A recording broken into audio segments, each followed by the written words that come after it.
I got my birthday's coming up next week. Okay, How, okay. how old 50. The big big one. the The big big five 5-0. oh. You got plans? You do anything? Yeah. I'm gonna get together with my family. We just gonna go to dinner, do this dinner thing on Wednesday, and then we're most of us are going out of town next weekend to go watch Salvon play. Oh yeah. Play the nice. Chargers, and yeah, they're gonna play at SoFi Stadium. Never been there before, so I got a lot of relatives that live in LA. I got relatives coming through from Atlanta, and yeah, man, we're gonna be deep. We're gonna be deep out there, so it's gonna be a good time. So that's next weekend. So we're gonna celebrate. Watching that young kid grow up and just be, you could see the potential in him when he was young. I mean, he was, playing at age 5 and 6, and in the Cub League and stuff like that. And you're like, he looks all right. He's a kid. He looks okay. It wasn't until he was like a teenager, like about 14, it was where you really were like, oh, he might have some actual true potential. You know what I mean? Like actual true potential. He was really, I mean, there was a game he played. I think it was the championship game. It was the junior Juanita team against Bellevue, and that game he scored like 7 touchdowns. He had like 500 some yards. Jeez. And after that game, it was kind of like, oh, okay, like he's actually kind of nasty, right? And then he went right into high school. And then when he went to high school, he was kind of like, he really was like man amongst boys, really, to keep it 100. Like he just was just maneuvering around and just really, it was like no competition really for him at that time. It was like he was just getting to be really good, and he started to get really dedicated. And then it was in high school was we were really like, okay, you got really, a shot. yeah, you really got a shot to at least get yourself in school. You got a bunch of offers, get somewhere. He chose UW, and he balled out there. But he didn't get drafted. You know what I mean? Like, it was just an interesting time too, because when he entered into the league, he went to the combine, and we were all chilling at the house with the whole family, and he was doing the combine. He was about to run the 40, and this dude runs a 4.6, and we were just like, what? Because he just did a mock combine like a week before that. And he runs like a 4.3. Normally, like a normal 4.3, and he runs a 4.6, and we were all like, what's going on? Like, what happened? And he seemed like he was running kind of stiff, and it was just kind of like, okay. And then he ran it again. We're trying to call his agent. Like, it was really like, okay, calling his agent and trying to see what's up, and then he runs it again and runs a 4.6, and we're like, man, I mean, Tom Brady run a 4.7. So you're like, for running back, you're like, as a running back, you can't be in a category as a QB. Yeah. So, and then after all that was done, it was like he didn't get drafted. So we were like, well, damn, it's literally solely about the fact that he just did not run a fast 40, right? So anyways, the Niners called him, and like literally right after, they called him up, and they were like, yeah, come down. And he spent all of training camp with the Niners except for that last week. They cut him that last week. Oh, They cut him. And then he comes home, and, he was home for about maybe 20 minutes.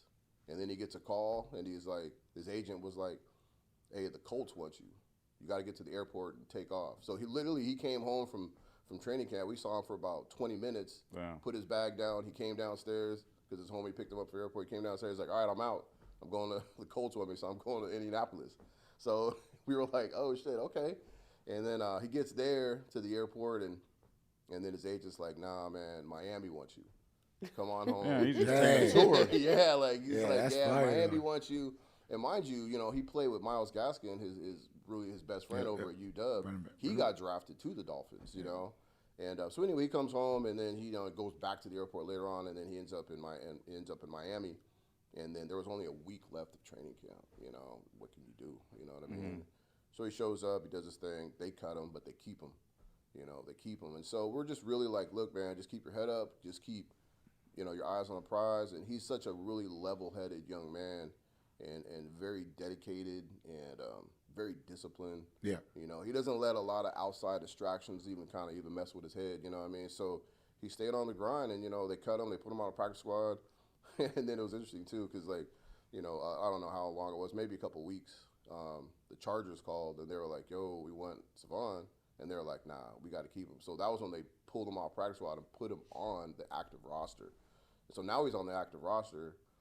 A couple running backs get hurt, And then now he has his time to shine. That's fire. He gets his time to shine, and he gets in there his rookie year and just has his best year yet. He's been in the league 3 years, but he had his best year yet as a rookie.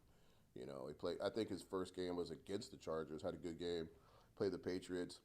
Had like 122 yards, a couple carries, and you know, and now he's kind of like feeling like, okay, I'm here. I made it. You know, it was a long road.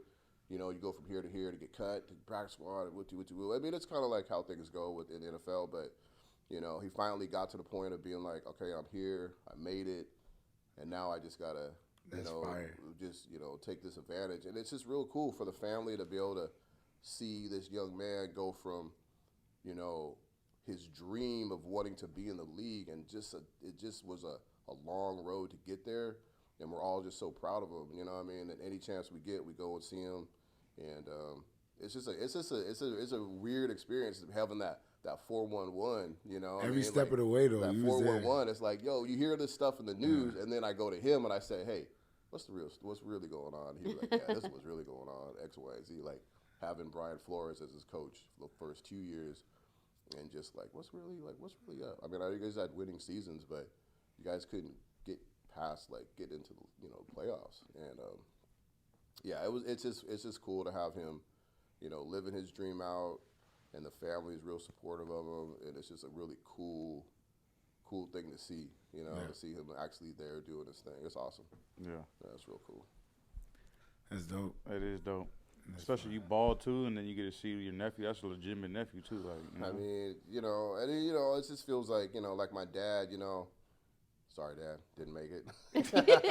I didn't. At make least it. he's still going though, you know. But it's just cool, you know. My dad was real tough. He was a tough dude. He grew up in the Midwest, and he was hard on me, and and he was real hard on Salvon. You know, he said, "Okay, look, son, all right, Kyle, you didn't make it. Get out of my way. I got my grandson now. You know what I mean? I got my grandson. We're gonna focus on him." Yeah. So yeah, he helped coach, when he was young, and really, I think he really distilled a lot of good values and like his discipline in him too as well.